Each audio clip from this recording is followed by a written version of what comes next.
One of the best pieces of advice I got on this journey was the difference between a linear life and an exponential life. A linear life is you get an internship, you get a job, you get a promotion, you save up for a vacation, and you just go step by step, slowly and predictably your whole way through. And again, there's nothing wrong with that, but you have to be clear with yourself about what you want. An exponential life is about deciding that you're not going to wait around, you're not going to hope someone just, hands you what you're hoping for, and it's about grabbing onto it for what you want.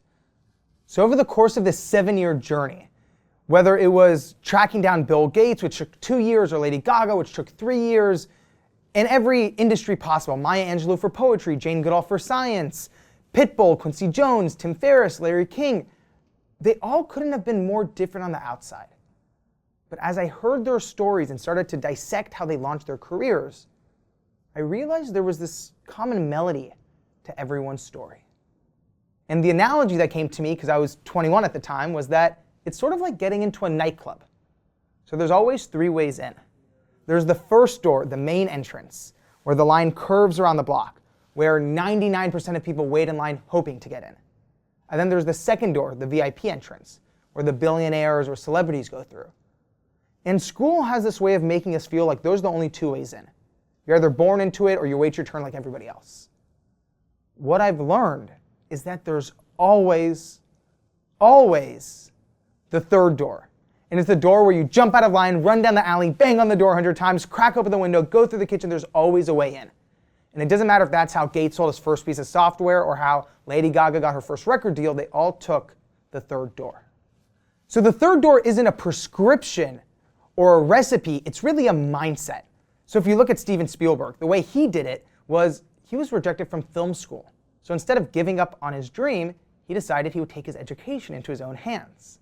So the way the story goes, according to Spielberg, is that one day when he was around 19 years old, he jumped onto a tour bus at Universal Studios, rides around the lot on this tour, jumps off the bus, hides in the bathroom, waits for the bus to drive away, and starts walking around the lot. And as he's walking around, he bumps into this man named Chuck Silvers, who works at Universal Television. And Chuck Silvers sees this kid and says, "What are you doing here?" And Spielberg tells him his dream. And they end up talking for a while, and Silvers goes, "You want to come back on the lot?" Spielberg goes, "That would be a dream." And Chuck Silvers writes a 3-day pass. And Spielberg goes every day back to the lot for the next 3 days. But on the 4th day, Spielberg puts on a suit, gets his dad's briefcase, walks up to the security entrance, puts a hand in the air and goes, "Hey, Scotty!" And Scotty just waves back, and Spielberg walks right through. And for the next, months, Spielberg goes back onto the lot, going into editing rooms, learning as much as possible, sneaking onto sets and soaking it all in, really creating his own education.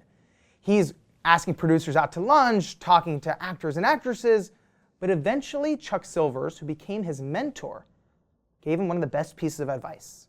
He essentially said, stop schmoozing and go make a quality short film that you can have in your hand and show to people. And it sort of busts that myth of it's not, what you know, it's who you know. It's really also what you know or what you have to show.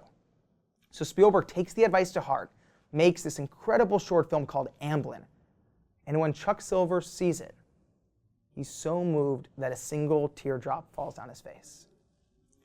And Chuck Silvers reaches for the phone and calls the vice president of Universal Television, Sid Sheinberg. And he goes, "Sid, I have something you have to see." And Sid goes, "Look, I have a lot to watch right now. Is it that important?" And Chuck Silver goes, "It's that goddamn important.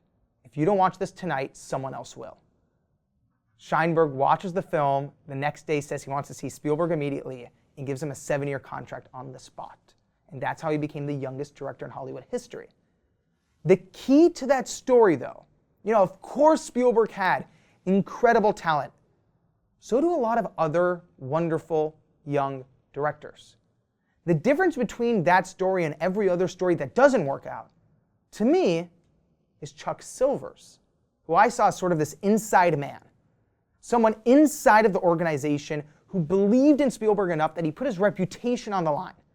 If Chuck Silvers didn't write that 3-day pass, if he didn't give him that wonderful advice to make that short film, and if he didn't call Sid Sheinberg and lay it all out for him and say it's that goddamn important, none of this would have happened.